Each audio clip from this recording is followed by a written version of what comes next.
Bon, il faut déjà dire que sur le plan de la jeune régionale, le constat que j'ai fait, c'est qu'elle est saturée. Saturée parce que la Ligue régionale peut organiser toutes les compétitions. Ça, c'est pas possible. Donc, il est question d'aller dans les arrondissements, discuter avec les entraîneurs qui sont dans ces zones-là pour voir comment mettre sur pied des équipes. On a la chance, au moins ce qu'il y a derrière les écoles de basket, on va voir les différentes catégories, que chaque ligue d'arrondissement ou coordination d'arrondissement va mettre sur pied pour que effectivement il y ait un championnat dans ces zones-là. Et après, on va passer de l'arrondissement pour organiser une sorte de regroupement avec la départementale et finir peut-être pas avec peut-être un final four à la régionale lorsqu'on parle des finales. Donc voilà un peu le plan. Le basket ne doit pas que se jouer à la régionale. La régionale doit encourager, inciter la création des coordinations. Malheureusement, quand je parle de coordination, c'est parce que lorsque je menais encore la réflexion ce matin, à savoir des ligues d'arrondissement qui n'ont pas de bureau effectif, qu'est-ce qu'il faut faire? Puisqu'il faut jouer, il faut organiser des actions là-bas. En concentrant tout à la départementale ou à la nationale, ça va faire trop plein. Pourtant, en respectant le jeu, et ça il faut le dire, nous voulons absolument que le temps de jeu soit respecté. Donc nous voulons jouer avec un temps de jeu réglementaire. Donc en respectant le temps de jeu, il faut désengorger les matchs à la ligue, que ce soit départemental ou arrondissement, ça c'est dans le bruit. Et puis maintenant voir, et c'est comme ça qu'il va falloir aussi former les officiels dans ces zones-là, parce qu'on a un problème d'officiels. Donc il y aura et les officiels d'arrondissement les meilleurs vont monter à la départementale pour finir à la régionale, et des entraîneurs du mini-basket, des moniteurs qu'on va suivre dans un programme de formation.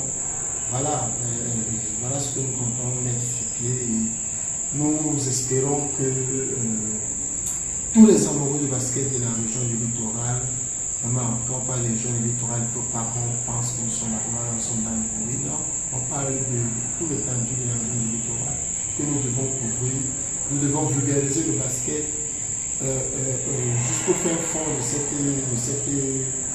cette région, pour que personne ne se sente lésé, personne ne se sente frustré. Ça soulève beaucoup de questions. La formation de ces nouveaux officiels, comment la préparez-vous? Est-ce que ça s'inscrit dans un programme national et international de formation des officiels? Quels seront les moyens à disposition pour pouvoir le faire? Et pareil, quels seront les moyens qui permettront justement de faire fonctionner ces championnats d'arrondissement? Vous dites, ok, Douala 5e est actif, au niveau départemental, Louvoury est actif, mais nous avons des équipes à Japoma, des équipes à Yassa, des équipes à Niala, des équipes à PK10, à Palmier, à l'hôpital général, à Malangué et un peu partout. Ces équipes, pour la plupart, ne sont pas inscrites dans nos compétitions. Comment mettez-vous financièrement en place donc cette coordination dans ces arrondissements? Parce que ça va coûter de l'argent. Cet argent, est-ce que ce sera un argent généré par les équipes? Est-ce que ce sera un argent apporté par des partenaires? C'est la question. Comment va-t-on former ces nouveaux officiels, ces coordonnateurs aussi? Déjà, il faut savoir qu'en ce qui concerne la formation, que ce soit des jeunes entraîneurs, que ce soit des jeunes officiels, nous allons nous rapprocher des différentes associations régionales. Donc l'AEDC en ce qui concerne les entraîneurs et la COR en ce qui concerne les officiels. Maintenant, le milieu basket est la chose la plus facile à financer parce que nous avons la chance d'avoir déjà des partenaires qui, avec le Vision Camp que nous avons, que j'ai pu coordonner sous l'impulsion de mon joueur Steve Tchenga. On a eu quelques partenaires qui voulaient bien accompagner le mini-basket, mais ne savaient pas comment se comporter. Donc, Avant d'y penser à cette candidature, une réflexion avait déjà été menée et des propositions ont même déjà été faites à ce niveau-là. Donc, en ce qui concerne le financement, c'est la chose, je vais dire, parce que la plus facile.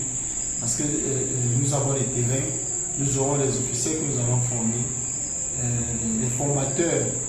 Je pense que une fois j'ai eu une expérience avec M. Bissani qui est venu former des entraîneurs, en fait des jeunes au collège Barreau, et même avec l'esprit qui est venu plusieurs fois au collège Barreau former nos jeunes, et chaque fois ils n'ont rien demandé. Ils cherchent cet espace pour former ces jeunes-là, pour monter leur expertise et aider à développer le basket. Donc, on ne va pas parler de moyens chez les jeunes. Vraiment, chez le milieu basket, on parle moins de moyens, on parle plus de jeux, plus d'actions à mener.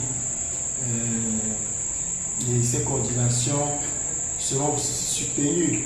Je m'abstiens parce que, enfin, je vais essayer de vous orienter là-dessus en ce qui concerne le financement, parce que c'est la question qui revient. Au début, Marcel Hudon a pris la décision, il avait juste le soutien de ses joueurs. Aujourd'hui et encore tout à l'heure, j'ai eu une proposition d'interview avec la diaspora, je ne vais pas vous dire où, je vais passer l'entretien lundi avec les associations des Camerounais et même des gens du littoral à la diaspora. J'ai été contacté, j'ai été contacté aussi, j'ai été contacté dans 3 pays. Bon, je peux vous le dire, la France, l'Italie, et aujourd'hui la Belgique. Et voilà le pourquoi de ma campagne sur les réseaux sociaux. Beaucoup de gens ont cru que ça se limitait seulement, cette campagne-là, à convaincre les électeurs. Non, les électeurs ne sont pas sur les réseaux sociaux. On connaît les électeurs, ils sont identifiés, mais je prévois déjà l'après-élection en étant positif. Je sais que les amoureux du basket me font confiance. Donc, il était donc question de commencer à nouer les partenaires. D'ailleurs, comme j'ai essayé avec Bonbon TV, et c'est vrai qu'on n'a pas encore discuté, mais on va s'y mettre. C'est un très grand chantier. Je suis de plus en plus convaincu, et les témoignages et les contacts que j'ai aujourd'hui me rassurent que le projet va tenir et le projet sera effectif. Ok, merci.